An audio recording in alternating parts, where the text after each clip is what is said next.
Ban. Oh tahu nanggro tiga ge lagi oh. Padahal kamu ubah kayak pelaku lah yang kengkel. Pak aborigin tak boleh ikut.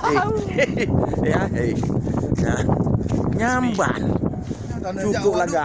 Waduk aja lagi. Mana kalau waduk? Waduk kakek lagi ali gimana buka alah mak. Kayak pelaku lagi oleh awaknya tanah tu.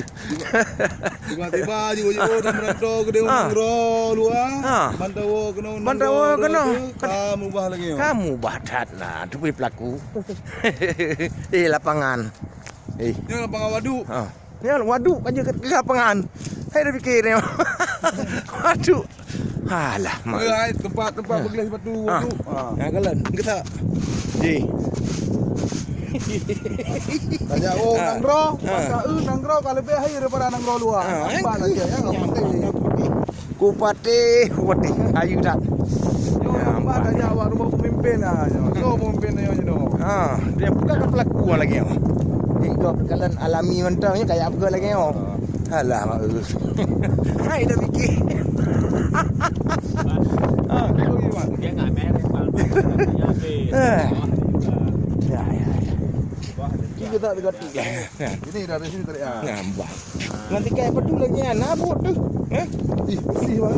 Dia bilang Tuh. belah kiri.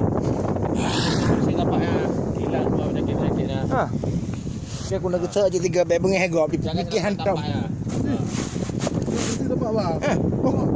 Oh, prelek. Yang buat cara. Ya. Tahu lepas. Jelas. Kawan aku. Bahan baku je lah pui pegat bro ji. Kamu gila betul orang.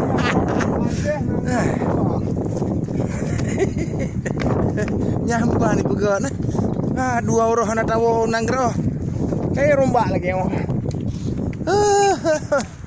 Nyopat aja abang pemimpin dah syukur le. Hayu tak lah ni. Pemimpin hayu. Hayu dah. Sayang sekali.